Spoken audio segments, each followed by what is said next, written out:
Hi there, I'm Troy Stetna, and welcome to Two-Handed Tapping. If you want to learn how to tap like Eddie Van Halen, Steve Vai, and Joe Satriani, you've come to the right place. In this lesson, we're going to look at the most popular tapping techniques used by the pros, and we'll learn some killer licks in the process. We're going to cover a lot of ground in this lesson, from beginning tapping licks to advanced, so let's get started. Eddie popularized the tapping technique on the first Van Halen album in 1978. His famous guitar solo, Eruption, contained a massive barrage of arpeggios played faster than any guitarist had previously heard. Since this is probably the easiest tapping technique to master, it's a good place to start. The basic technique involves tapping one note and playing two notes with your fretting hand. Every note will be either tapped, pulled off, or hammered on, so you don't need your pick at all. Here's a simple A minor arpeggio played on the first string.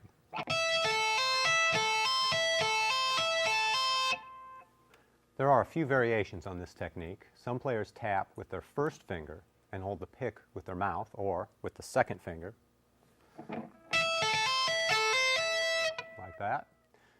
Some tap with their second finger and leave the pick where it is, between thumb and first finger.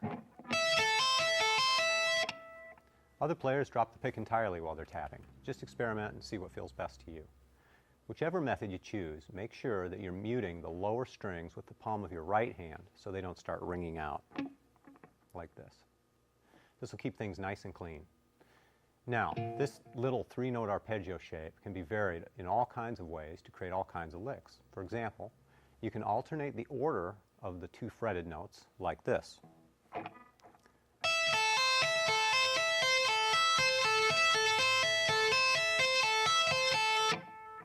Or you can put other notes on the downbeat besides the tapped note.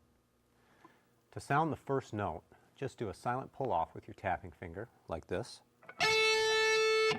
Or you can just hammer your fretting finger down.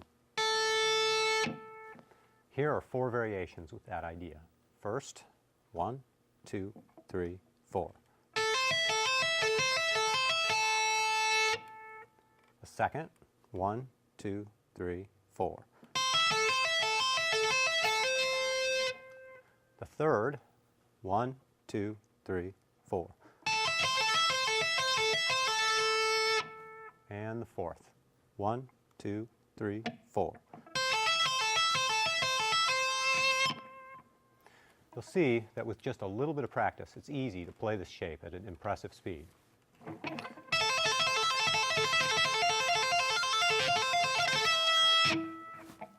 It's really common to take this same three-note idea and move it through the strings for different arpeggios. You can get things like this. 1, 2, 3, 4.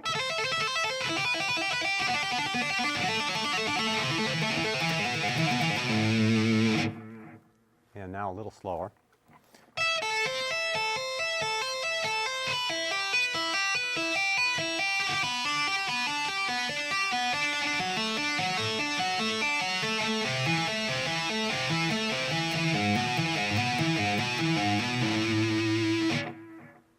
Since you're dealing with a three-note shape, triplets are obviously very common, but you can turn these shapes into a 16th note lick just by doubling up on one of the freehand notes, like this.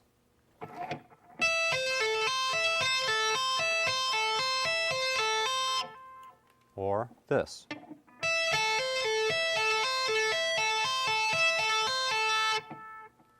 Another way to create 16th note phrases is to use scalar fragments in the left hand. This concept pairs one tapped note with 3 fretted notes, like this.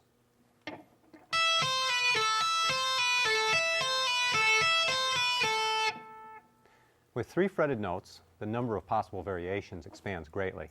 Here are just a few variations.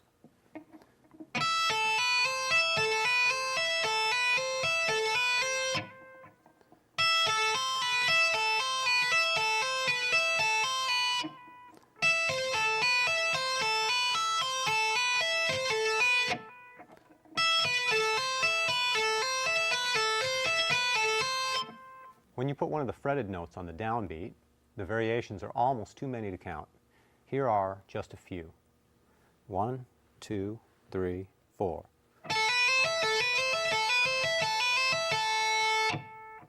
And the second, 1, 2, 3, 4.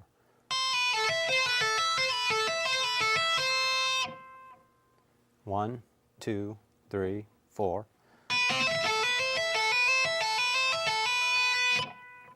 And the fourth. 1, 2, 3, 4.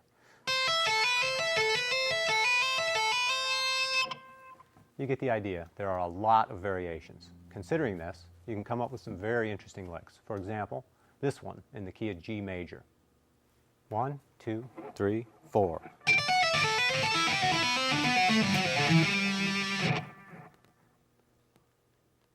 And slow.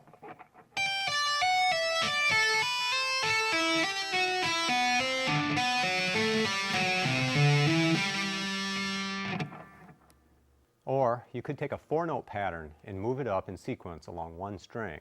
Here's that idea in a D minor lick. 1, 2, 3, 4.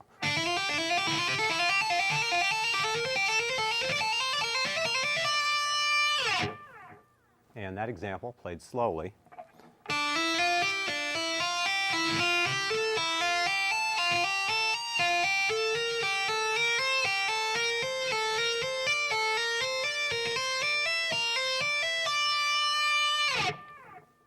Not all tap licks need to descend or stay on one string. You can also tap your way up through the strings. For example, you could play a G major scale like this. 1, 2, 3, 4. And slow.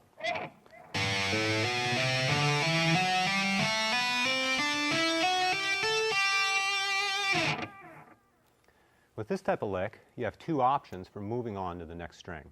You can either hammer on the string with your left-hand finger like this, or you can use a right-hand finger to pluck the string directly after you tap, like this. Try both ways and see what feels best for you. With this concept, you open up a whole new realm of possibilities, including ascending pentatonic licks and arpeggios. Here's a great E minor pentatonic lick that uses this technique. 1, 2, 3, 4.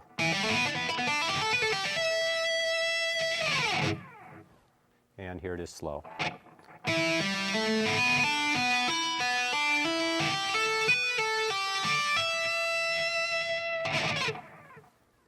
Or you can skip strings and ascend through multiple octave arpeggios, like this A major arpeggio lick. 1, 2, 3, 4. And now slowly.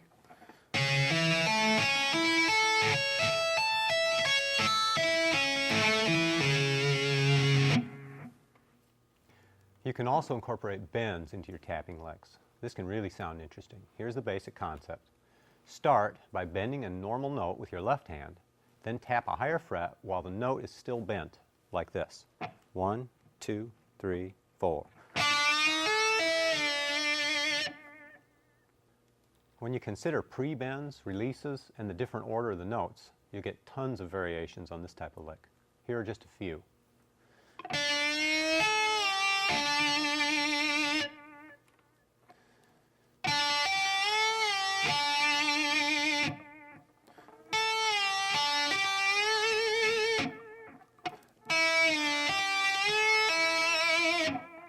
You can play normal sounding licks with this technique and give them a totally different sound, like this. 1, 2, 3, 4.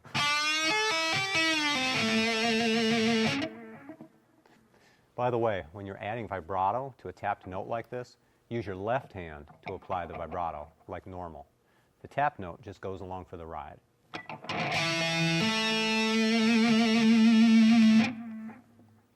Besides bending tapped notes, you can also slide them. Here's an E minor pentatonic sequence on the B string using tapped slides. 1, 2, 3, 4.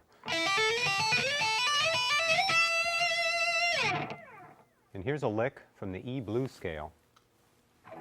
1, 2, 3, 4. Don't forget that you can combine these techniques into one lick to get some really interesting sounds.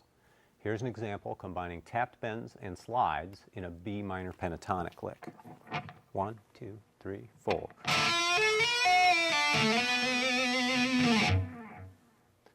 When you're dealing with all the techniques combined, you're really only limited by your imagination. Well, that's it for this lesson. Have fun working with your new tapping skills, and good luck.